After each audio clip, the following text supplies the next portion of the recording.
Assalamualaikum warahmatullahi wabarakatuh. Di sini saya akan menjelaskan tentang audit atau evaluasi sumber daya manusia.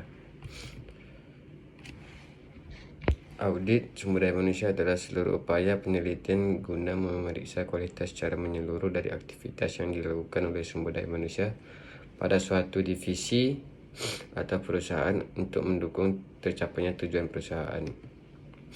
Audit manajemen sumber daya manusia dapat dilaksanakan dalam beberapa situasi. 1. Ketika dirasa perlu oleh manajemen puncak. 2. Ketika suatu kekuatan eksternal yang memakai suatu tinjauan. 3. Ketika seseorang manajer baru bertanggungjawab atas Departemen Sumber Daya Manusia. 4. Ketika suatu perusahaan yang signifikan dalam dunia usaha yang memakai konfederasi ulang manajemen sumber daya manusia. 5. Ketika suatu keinginan spesialis sumber daya manusia untuk meningkatkan praktik dari sumber daya manusia perusahaan. Laporan audit manajemen sumber daya manusia. 1. Tujuan dan ruang lingkup audit bagian ini menjelaskan tujuan yang hendak dicapai, bagian yang akan diaudit, dan metode apa yang digunakan dalam audit manajemen SDM. 2. Ringkasan dan kesimpulan. Ringkasan merupakan gambaran umum dari hasil audit manajemen SDM yang mencakup kesimpulan akhir dan opini dari tim auditor. 3. Temuan-temuan audit. Semua penyimpangan yang terjadi merupakan temuan audit yang mendukung isi dari laporan audit. 4. Rekomendasi atau saran. Bagian ini berisi alternatif tindakan yang dapat diambil oleh manajemen untuk memperbaiki kinerja, mengembangkan sumber daya manusia, serta untuk memenuhi kebutuhan karyawan yang berkualitas pada setiap departemen yang ada perusahaan.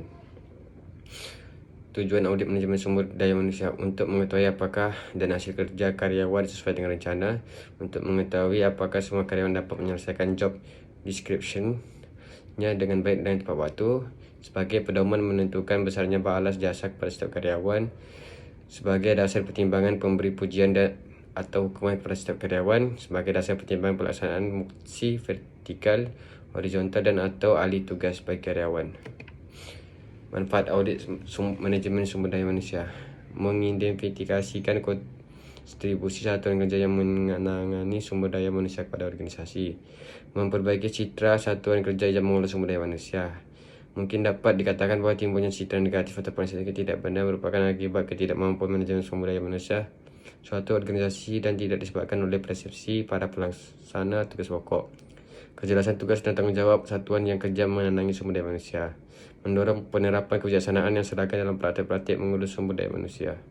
Tahap-tahap audit manajemen sumber daya manusia: A. Perencana audit sumber daya manusia. B. Pelaksana audit sumber daya manusia. C. Pelaporan dan tindak lanjut audit sumber daya manusia. Pendekatan audit manajemen sumber daya manusia: pendekatan komparatif, pemanfaatan informasi pakar, pendekat statistikal, informasi tentang ketaatan, pendekatan manajemen berdasarkan sasaran, indikator audit manajemen sumber daya manusia, perencanaan tujuan audit SDM, perencanaan audit audit, metode audit, mengamati kegiatan, menelaah dokumen, identifikasi dan wawancara pada sumber yang bersangkutan, menilai data dan fakta, informasi temuan-temuan audit dan rekomendasinya.